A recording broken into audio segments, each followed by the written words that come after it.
Hello, guys. Welcome to the Oars Observation podcast.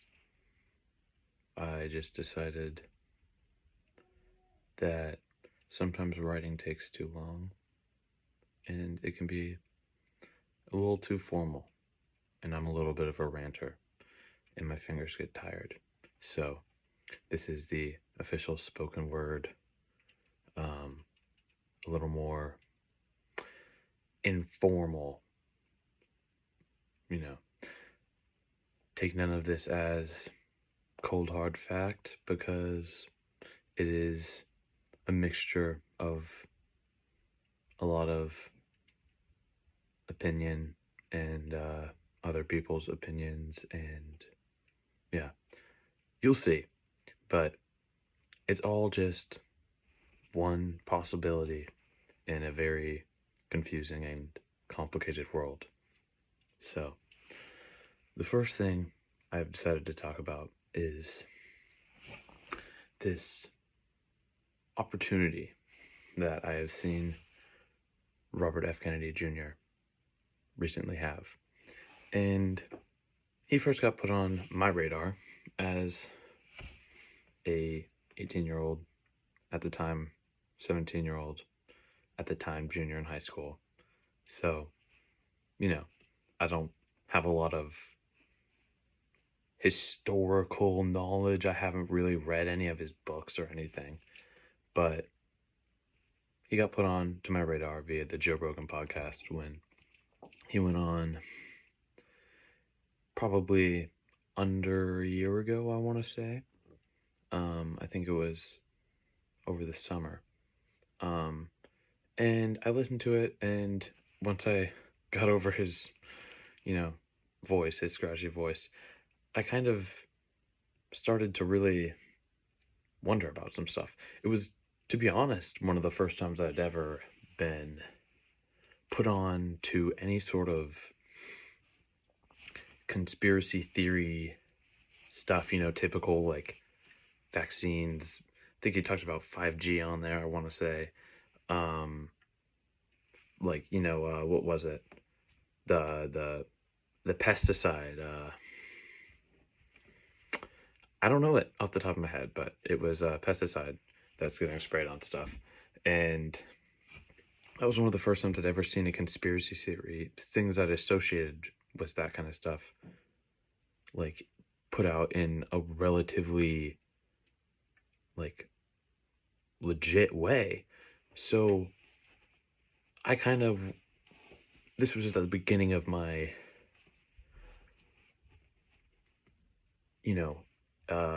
interest into politics, I'd say, and the news and being informed, and my, awakening, as some would say.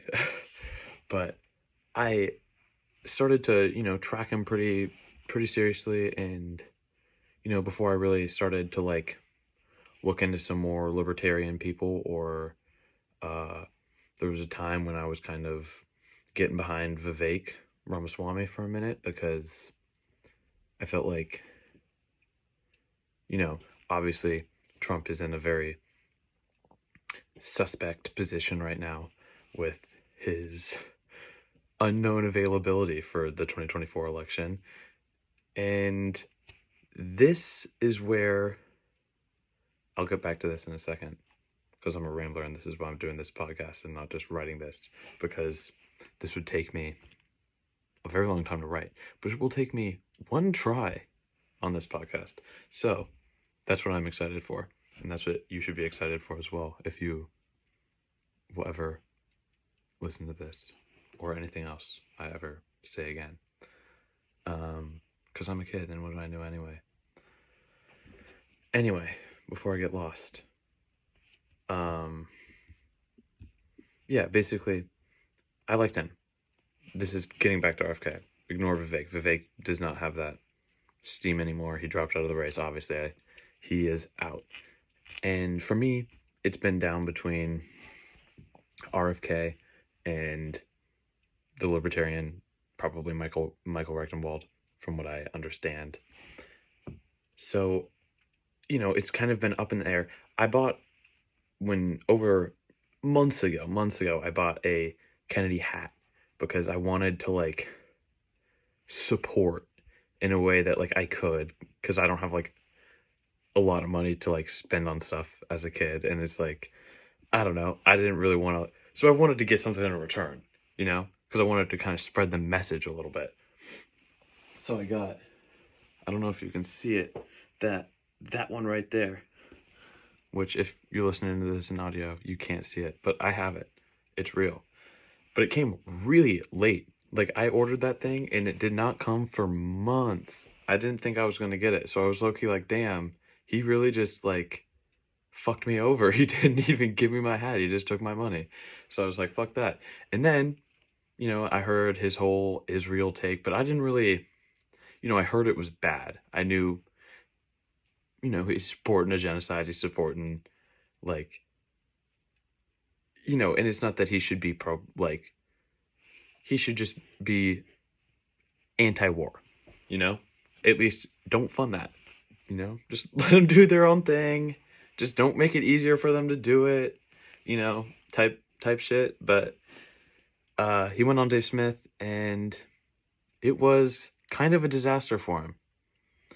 And I kind of, at that point, totally dismissed him, because I had kind of dismissed him before. That was kind of the general, like, consensus among the, like, libertarian anti-war crowd that I kind of tend to take a lot of influence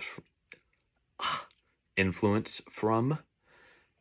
So I kind of was like, fuck this guy, you know, I'm throwing my vote away, because, you know, that's what it is. You know, why would you vote for someone you want to be the president when you could vote for someone you don't like and don't want to be president? But I don't know. Anyway, after, you know, he had a moment on that podcast before, lest we're almost to where I'm actually going to talk about the current event, because this is the buildup, as all good stories have. He was asked by Dave Smith if he thought that Israel had too much influence in American politics, or something along the lines of that. And he basically took a long, supposedly it was 7 seconds, a long pause, and said, I don't know what you're talking about. And here is my theory. Call it a conspiracy theory, if you will. You don't have to. I'm not. He may or may not, this is where I'm saying I don't have the historical knowledge on this guy to totally back up this claim. So this is just a claim. It is purely an opinion with not a lot of evidence to back it up. Maybe he lied. He knows that he has a chance. He's polling, from what it seems, pretty well. He's got a pretty good favorability rating, and he does not have a very high unfavorability rating compared to the other popular candidates that most people either don't like that much or hate passionately, with the exception of the very passionate Trump supporters. But I'm seeing that in younger voters and even some core Democratic racial bloc voters, RFK is in there taking a solid third of the vote, which is pretty encouraging, because those are really going to be the people that, you know, a lot of the people that would vote for a third party anyway, it's not really decided for most of them. You know, obviously there's going to be the people that are like the diehards, you know, the like libertarians for years, the people who just, you know, the sub 5,000 vote candidates, the write-ins, you know, people have their people. But in terms of the I hate to use the word mainstream, but the word mainstream is apt here. The mainstream candidates who maybe have a chance, which in this case, I think is officially 3. And here is why. This is the reason, which is why RFK may have lied about not knowing. Well, obviously, obviously he knows about the like Israeli lobby and American politics. That's kind of goes without saying. But why would he do that? Because he has been gaining enough momentum in the like alternative sphere that would already have voted third party, right? The people that do it every year, the people that know, they are never considering voting Republican or Democrat. They're never considering unipart. They're just saying no. But they don't really have a unifier. They don't rally behind one guy all the time. Rarely ever is there actually someone who would get all those votes. But he's been kind of the face of an independent movement in a way that doesn't seem like that happens very often. And obviously, he's a Kennedy. I mean, that's where it's like he's in this unique position where he has a chance, and he already has a pretty big reach and a pretty big influence here. And we got guys like Brett Weinstein going on Joe Rogan and endorsing him for president, essentially. And there is buzz of him getting the Libertarian nominee, which seems, again, unlikely. But if that did happen, that would mean that Clint Russell, I think that's his name, from Liberty Lockdown, who was supposed to be the Libertarian vice president, would be the vice president. That would actually be insane. We have, not that would happen, not that I think it's going to happen. Anyway, regardless of who his vice president is, I think he has the chance to get a very interesting vice president, and that could change a lot. That is going to be the moment where we really know if he's, if he is for real or not. Because until then, we don't really know how he's going to pull together enough. Because he has a base that can get him in the conversation. I think people are just opening up to the idea that he has a serious campaign going on. And this is what is happening this week that I found the most interesting, is that you have this really awkward, very stereotypical and regurgitative State of the Union from Joe Biden, who went up there and, the bar was at the floor. The fact that so many people are just celebrating the fact that he didn't have a gaffe. It was, wow, our president made a mistake-free speech. Wow. We're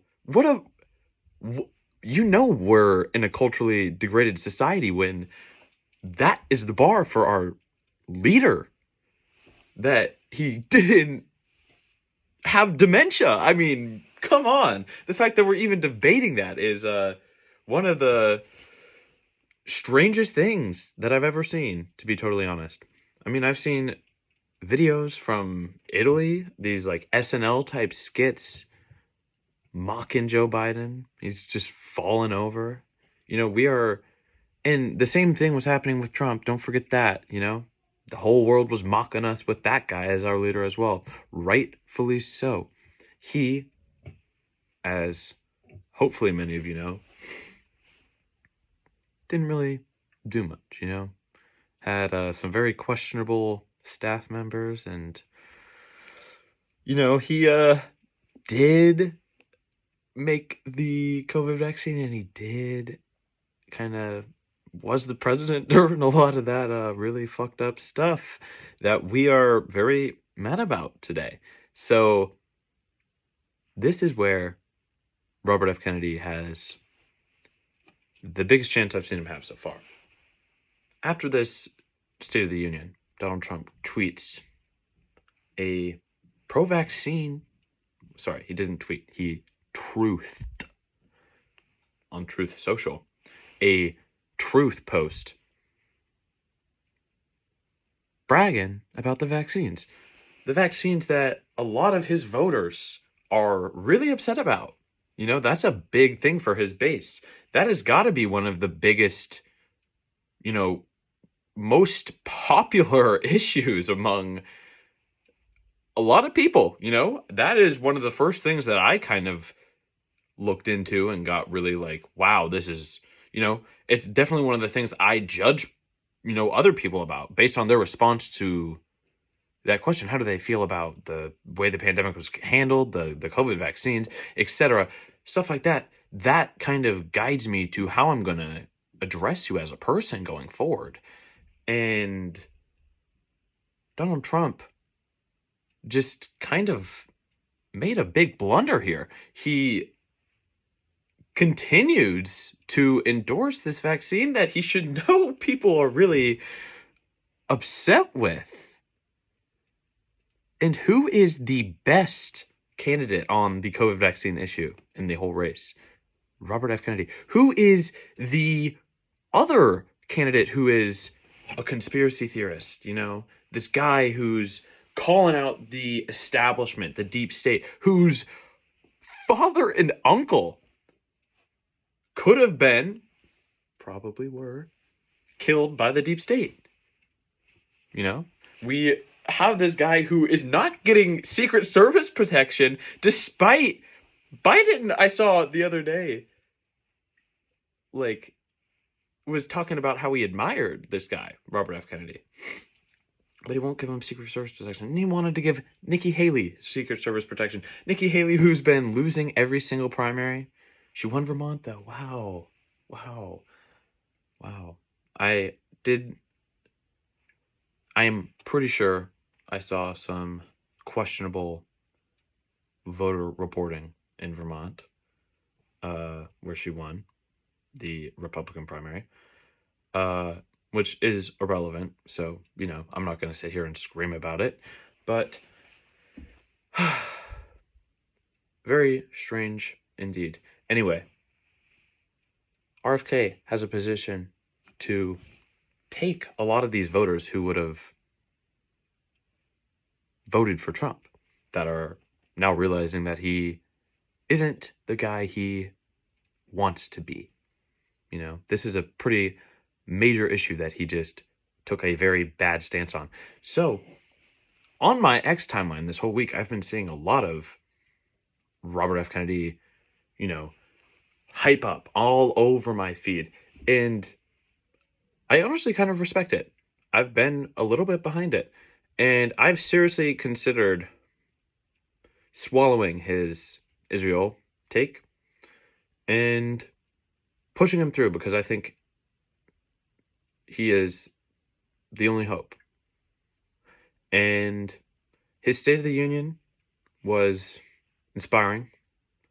He was able to highlight the negative, but end it positively.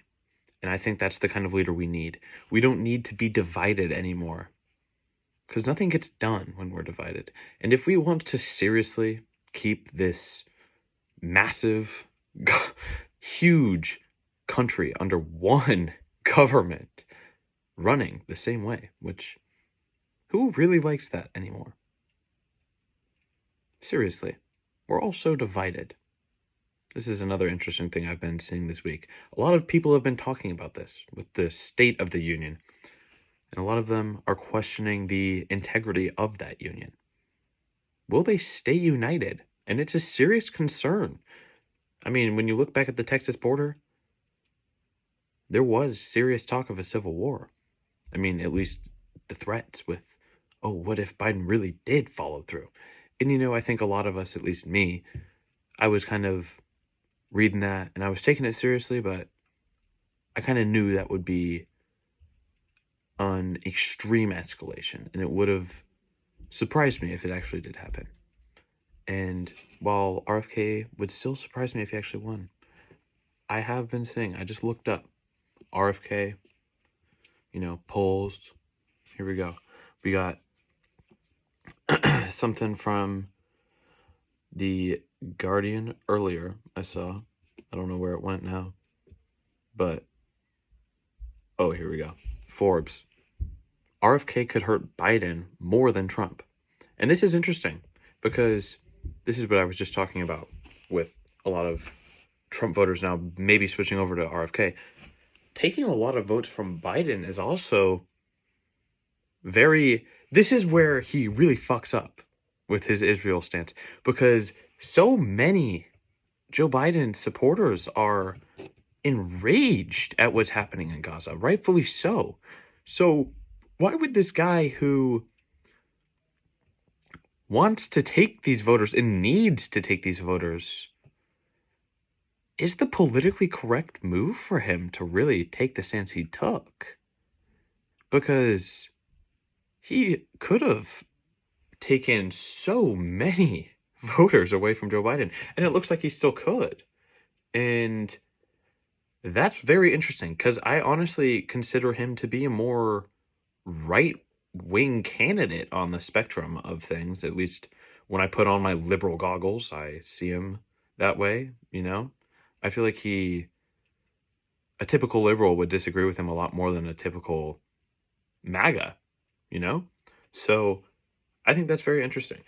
And I think there is some legitimate buzz here about him, like, actually overtaking some things. Here's something from The Hill. Democratic and Republican elites fear RFK's growing path to victory. He is actually making some noise here. And at the very least, even if he doesn't win, I think that he will shock the polls a little bit. And I wouldn't be surprised if he wins a few states. I could keep going about this. Aaron Rodgers just endorsed this guy. That's pretty exciting for me as a Jets fan, who also tore my Achilles. Tore my Achilles, sorry. Anyway, sorry, that was a long segment. And the next one will also be a long, in a sense. That's kind of a pun. You'll see, maybe, if you understand what I'm saying. Next segment soon.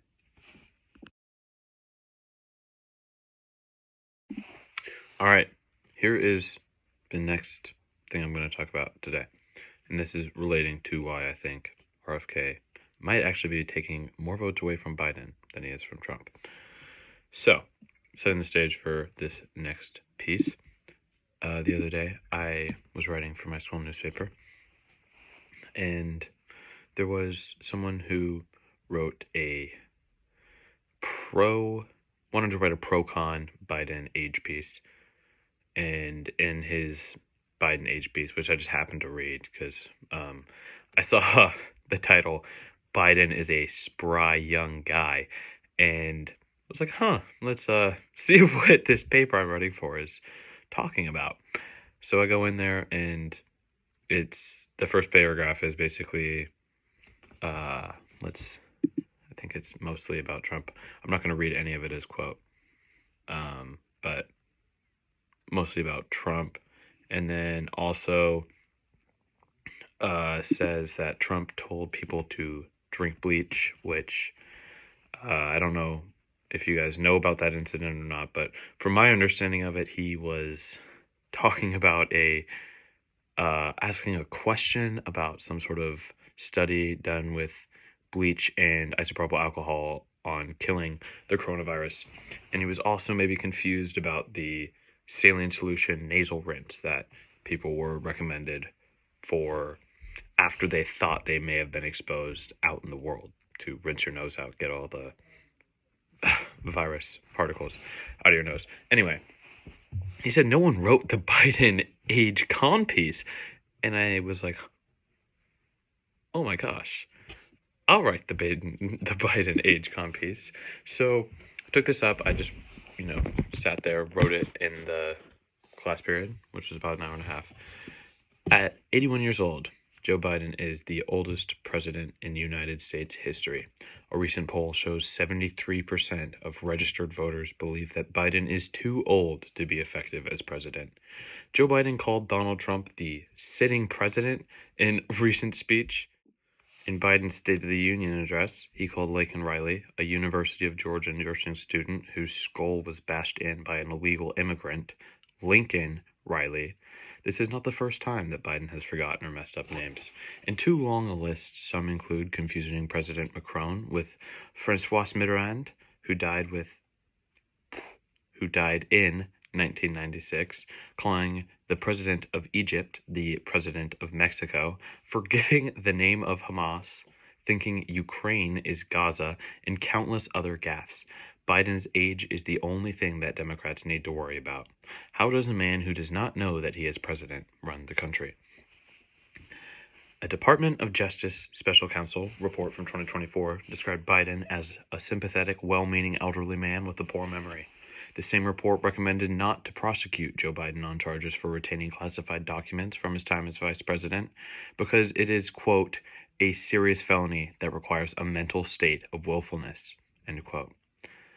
And if you guys remember, Donald Trump was also involved in a lot of controversy regarding classified documents and keeping them. Just throwing that out there. Continuing. The report said that, quote, Mr. Biden's memory also appeared to have significant limitations, saying that Mr. Biden's recorded conversations with Zwanteiser from 2017 are often painfully slow, with Mr. Biden struggling to remember events and straining at times to read and relay his own notebook entries. The report continues, saying that, quote, in his interview with our office, Mr. Biden's memory was worse. He did not remember when he was vice president, forgetting on the first day of the interview when his term ended, saying, quote, if it was 2013, when did I stop being vice president, end quote, continuing the quote from earlier, and forgetting on the second day of the interview when his term began, saying, in 2009, am I still vice president? He did not remember even within several years when his son Beau died, and his memory appeared hazy when describing the Afghanistan debate that was once so important to him. Among other things, he mistakenly said that he had a real difference of opinion with General Carl Eikenberry, when in fact Eikenberry was an ally whom Mr. Biden cited approvingly in his Thanksgiving memo to President Obama, end quote. The council was worried that, quote, sorry for all this, quote, confusion, alliteration, in a case where the government must prove that Mr. Biden knew he had possession of the classified Afghanistan documents after the vice presidency and chose to keep those documents knowing that he was violating the law, we expect that at trial his attorneys would emphasize these limitations in his recall. That's the end of that quote, sorry. While his primary opponent is also old and in decline, it does not make age a non-issue. Any politically free-minded person could see that both of the mainstream candidates are not effective leaders and seek a change. How do we trust the highest position in government to a man who can't keep straight the names of countries and cities involved in wars that he is funding? Joe Biden's age makes him an unrunnable candidate. That is the quick little piece I wrote for my newspaper that I am a part of. And I think that this is a good segue from that RFK thing that I just spent 20 minutes and some change talking about. If any of you guys actually listened through that and got to hear, thank you. That's kind of crazy. Anyway, the question here to me is, who is going to replace Joe Biden? Because surely they know that no serious person could vote for this guy, because he can't even remember when his son died. I mean, that's got to be one of the most important things to a man, is the day when his son died. And I mean, it's the president of the United States. The bar has to be the highest it can be. I mean, anyone with any sort of limitation should not be the president, let alone serious mental limitations. I mean, to me, it's kind of obvious that this man can't be trusted with our nuclear codes. I mean, if he doesn't even know the fucking border state of Gaza, I mean, he can't remember if Ukraine is Gaza or Gaza is Ukraine. I mean, this is the most important man in our government. And if he is acting like this, then how is he running our country? And that is a question that I seriously ask. To me, this makes it undeniable that our elected officials are not in the positions that they were elected to be in. They are not making the decisions that they are supposedly supposed to be making in the democracy that we are supposedly in. Sorry about that. So I'm not sure. It's a very interesting scenario here. And it will be interesting to see if we get Michelle Obama or if we get someone like Gavin Newsom or Gretchen Whitmer. I don't know.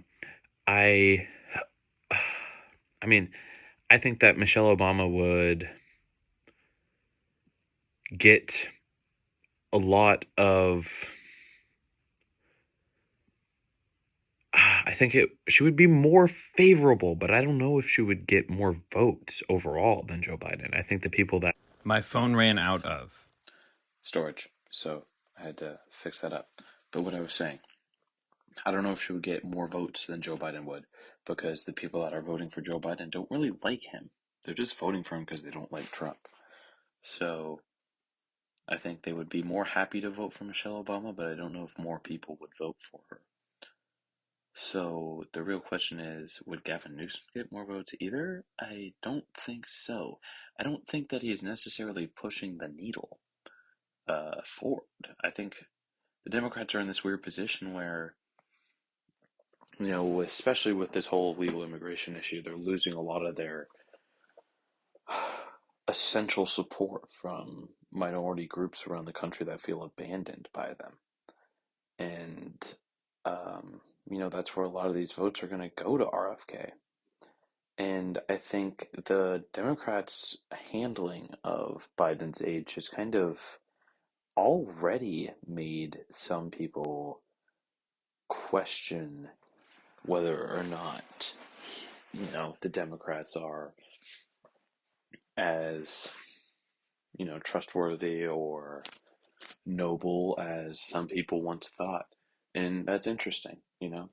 Um, and that's where I think, going back to this last little segment I was talking about, RFK is in a unique position here. And I wouldn't be surprised if he really does make some noise. So, yeah, next segment is going to be about, will TikTok get banned? I am not sure. I remember this has been talked about 3 or 4 times, I want to say. And it's very interesting. And it's very interesting the way people are supporting this. And, you know, there's been this push from a lot of the alternative crowd to not censor social media. And to me, this feels like censoring social media. And does this not give a precedent to the government that they can just ban like social media? Because they're even saying that even if this bill doesn't get passed, that they're just gonna have Apple and Google ban it from the store. So, I mean, this to me just seems like complete government overreach, and it seems insane that people that are championing internet free speech and decentralization of power are going for this. And Glenn Greenwald was talking about this and did a great segment on that.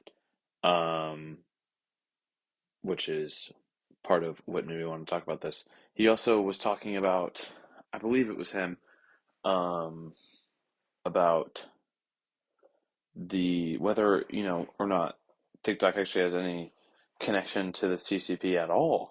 And it doesn't seem like they do. It doesn't seem like this is has anything to do with the Chinese government whatsoever. But it does seem like the Chinese government is doing a lot of other stuff in our country. And this is going to be the last thing I talk about. This TikTok segment was way shorter than I thought it was going to be. Sorry about that. Anyway, I was watching the State of the Union address on YouTube because I felt like I had to watch it with my own eyes, just to see what the president was actually saying. And I got this ad from this guy, Teddy Daniels, this military guy, um, and he had some documentary about some food thing, whatever.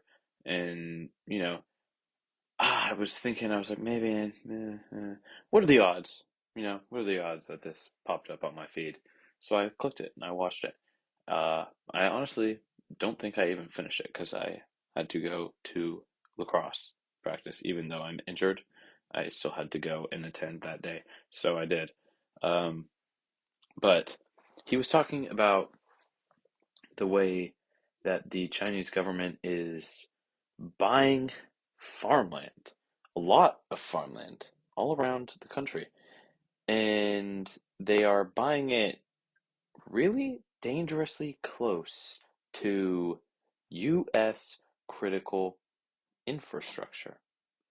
And now, I'm sure none of you remember, but I wrote an article about this not too long ago about the Chinese cyber attacks on critical infrastructure and what the state of critical infrastructure in our country is like. So I am going to read that article as part of this last segment on today's show, and then I will finish talking about the point brought on by Teddy Daniels. Reports of cyber attacks linked to the People's Liberation Army of China circulated around a surprisingly small number of social media and news circles. The campaign, known as Volt Typhoon, has infiltrated about 24, quote, critical entities, end quote, over the past year. The targets are vaguely mentioned as, quote, a water utility in Hawaii, a major West Coast port, and at least one oil and gas pipeline. People familiar with the incident told the Washington Post. The hackers have also attempted to break into the operator of Texas's power grid, which operates independently from electrical systems in the rest of the country, end quote.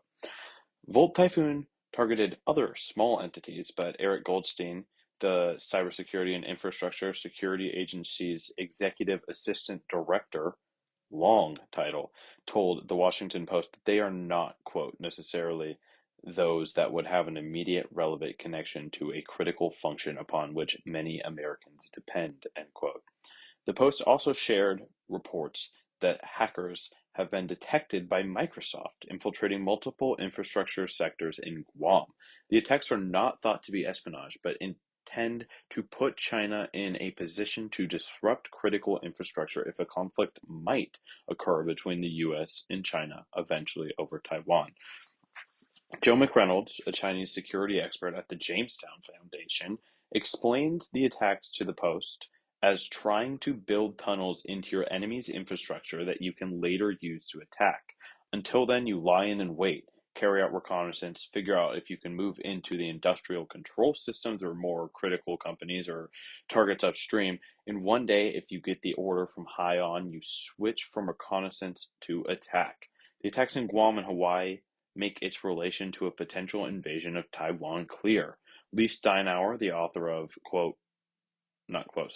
the author of the book The Art of a New Cold War, calls the attacks of an act calls the attacks an act of war, saying if we found physical bombs in physical infrastructure, we would call that an act of war. And this is the same level of seriousness, essentially, is what he said. Uh, Kind of fucked up that quote a little bit. Georgetown University professor Matthew Kronig says that the U.S. is in a new Cold War with China. While the reports of the attack were released this week, the attacks have been happening throughout the year, or potentially longer. Cronin suspects that the reports were released to increase public pressure on private companies, which control 85% of critical infrastructure, to improve their cybersecurity procedures. Biden issued cyber regulations for oil and gas pipelines in 2021, and the Environmental Protection Agency required states to report cyber threats in their public water systems. Missouri, Arkansas, and Iowa claimed regulatory overreach, and the regulation was pulled back. John Meary, president of the Electrical Grid Cybersecurity Alliance, calls cybersecurity a team sport. Meary describes the cybersecurity industry landscape by separating its players into two groups. In one group, you have utility executives, their regulators, and the elected officials who oversee the energy industry. They see cybersecurity as an emerging risk that is being methodically addressed. They know the grid is complex and they fear unintended consequences from abrupt changes. In the other group, you have the intelligence and homeland security communities, folks in the DHS, FBI, NSA, and their congressional oversight committees. That group has a very different view. They have been warning about this threat for decades and they are frustrated. To them, cybersecurity is not emerging. It is here, and they don't think the industry has done enough. End quote. That whole thing was a quote, basically. Sorry. The United States cybersecurity en masse is surprisingly very vulnerable across the board. 70% of the transmission lines relied on by the power grid are at least 30 years old, and 60% of circuit breakers are at least 35 years old. The aging of this technology could cause cascading failures if just one part fails. A U.S. Department of Energy report said that the aging infrastructure leaves the grid increasingly vulnerable to attacks. Said attacks would be beyond catastrophic given that we, the U.S., have 18 critical infrastructures: food, water, medical care. This is a quote. Food, water, medical care, telecommunications, investment, the works, and all 17 of the others depend heavily on the electric grid, says former CIA Director James Woolsey. He claims the electric grid is, quote, one of our greatest national vulnerabilities. If you get up into months or years of the electric grid going down, you move us not back to the 1980s, pre-web, but into the 1880s, pre-electric grid, end quote. The attack on the Colonial Pipeline involving ransomware in 2021 and a cyber attack in Ukraine, which cut off power from about 700,000 people in 2015, show the threat that potential attacks pose. Yet in Biden's $13 billion Building a Better Grid initiative, cybersecurity is not mentioned at all. Protection for critical infrastructure has been set in previous acts, such as the Protection for Critical Infrastructure included in the National Defense Authorization Act of 2017, which lets DHS train first responders for an EMP event. In the National Institute of Standards and Technology's Cybersecurity for Smart Grid Systems, they assert that smart grid cybersecurity must address both inadvertent compromises of the electrical infrastructure due to user errors, equipment failures, and natural disasters, and deliberate attacks, such as from disgruntled employees, industrial espionage, smart grid testbed facility, and leadership within. Oh, sorry. Skipped a line. Industrial espionage and terrorists. The NIST, the National Institute of Standards and Technology, will address these challenges through research conducted in the NIST. Smart Grid Testbed Facility and leadership within the Smart Electric Power Alliance. Cybersecurity Committee. Whoa, okay. A lot of words, sorry. To evaluate cybersecurity policies and measures in industry standards and develop relevant guidance documents for the smart grid cybersecurity community. End quote. Wow, some tough quotes in this article. I forgot about the tough quotes. I apologize. The General Accounting Office, GAO, has said critical infrastructure has grown more vulnerable, quote, grown more vulnerable in part because their operational technology increasingly allows remote access and connections to business networks. This could allow threat actors to access those systems and potentially disrupt operations, end quote. Most of our critical infrastructures run on the supervisory control and data acquisition SCADA systems. I'm unable to find an exact number, and I assume this is for security purposes. SCADA is known to be an insecure operating system since it was not designed with security in mind and was implemented in a pre-internet world. Jonathan Tao, the CEO of Tao Global, a security and risk management firm, describes SCADA by saying, quote, "It's important to remember that SCADA systems are not firewall friendly and can be slowed down considerably by intrusion detection and encryption activities. In fact, SCADA systems are so complex that many experts worry about self-inflicted failures, requiring no outside interference. Avoiding cascading failures of power grids and overloaded redundancy systems require brute physical safety measures such as inspections, no less than super sophisticated counter-cyber threat activities," end quote. Dr. Avishai, CTO of AlgoSec, network security company, talks about the problems of SCADA, saying, "In the old days, we worked with an isolated network assumption. The network operated with very simple communication protocols and over serial lines," end quote. He explained that the systems can't discriminate between authorized, unauthorized, and malicious requests. Avicii added that, quote, "hacking SCADA systems no longer requires physical access, just a network connection, and a way to route packets to the logic controller, and a way to bypass the traffic filters, which are all activities that hackers understand," end quote. The GAO highlights the very real possibility of similar attacks to the ones mentioned this week in a post from 2022, saying, quote, "Nations and criminals pose the most significant cyber threats to U.S. critical infrastructure, according to the Director of National Intelligence's 2022 Annual Threat Assessment. These threat actors are increasingly capable of attacking the grid," end quote.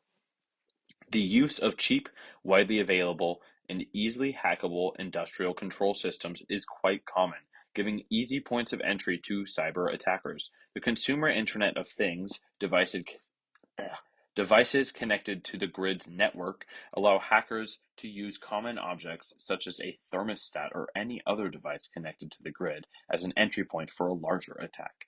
Most grids use GPS to monitor and control generation, transmission, and distribution, meaning that a disruption in GPS technology could cripple entire grids. American infrastructure is also very vulnerable due to the close geographic locations of many sectors. According to Tall, 43% of oil refineries are on the coast of Texas and Louisiana. Additionally, more than 38% of chlorine production is in coastal Louisiana. 33% of maritime container shipments use ports in Los Angeles and Long Beach. 37% of freight trains pass through Illinois, 27% through Missouri, and 25% of pharmaceuticals are manufactured in San Juan, Puerto Rico. This leaves not only infrastructure vulnerable to cyber attacks, but also to natural disasters. As some may know, rail, air, and maritime traffic is totally computerized. This makes hacking and remotely controlling these vehicles possible. Trains often carry very hazardous materials and frequently pass through polluted areas. Look at East Palestine, Ohio, for example. Big boats also have hazardous materials and could be a potential guided missile and should be treated as such. A remote-controlled detonation of a container loaded with radiological waste products, such as those produced by almost every large-scale hospital around the world, can spread enough contamination and fear to freeze a huge seaport for months, if not years, exacting an incalculable economic and physiological impact, Tall says. Planes data is shared across a lot of places, people, and companies, giving multiple points of potential access. One of the most undervalued targets could be the election. This can be done through various methods, such as propaganda, campaign hacking, voting machines, and potentially others. Despite widespread claims of election interference in the last two elections, the vulnerabilities in the system are still there. We haven't done anything to fix these. They're all still there. And, I've seen since I wrote this article more evidence of Dominion voting systems being able to be flipped. Uh, obviously there was the Facebook Russia collusion, whatever bullshit from the fucking 2016 election about I don't know if that actually ended up being bullshit or not. I guess maybe it was that Russia was funding a lot of ads on Facebook or something silly like that. Uh, Anyway, yeah, the country could take a more decentralized approach to cybersecurity, having data stored across multiple devices. The government could also pass stronger cybersecurity regulations for public and private critical infrastructure, and most importantly, modernize the infrastructure itself. The United States has long enough the United States has enough to send overseas, but refuses to ensure its own security. And I think by more decentralized, having data stored across multiple devices, I guess I meant more of a blockchain type of cybersecurity. Um, that's what I'm pretty sure I meant here. But yeah, that is the vulnerability of our critical infrastructure. What Teddy Daniels was saying, which is unrelated to this article, but I just felt like reading this article for this podcast because I wanted to put it in here at some point, is that China has like two-thirds of the global food supply, and that basically, tying all the Great Reset stuff, talking about World Economic Forum, Klaus Schwab, all those guys over at the WEF. Uh, they want to take our food away. How are they going to submit us to this Great Reset? They're going to give us no choice. They're going to stick our heads in the ground and, yeah, starve us into submission, basically. So he was talking about using 3 feet of copper wire to grow plants and, warning about the food shortage that's coming. So I just wanted to put that disclaimer out here, say that. Let me see if I can uh, remember what it is called when you use 3 feet of copper wire to grow a plant. What do you got, Grok? Electroculture. Something like that. Anyway, good night. Thank you.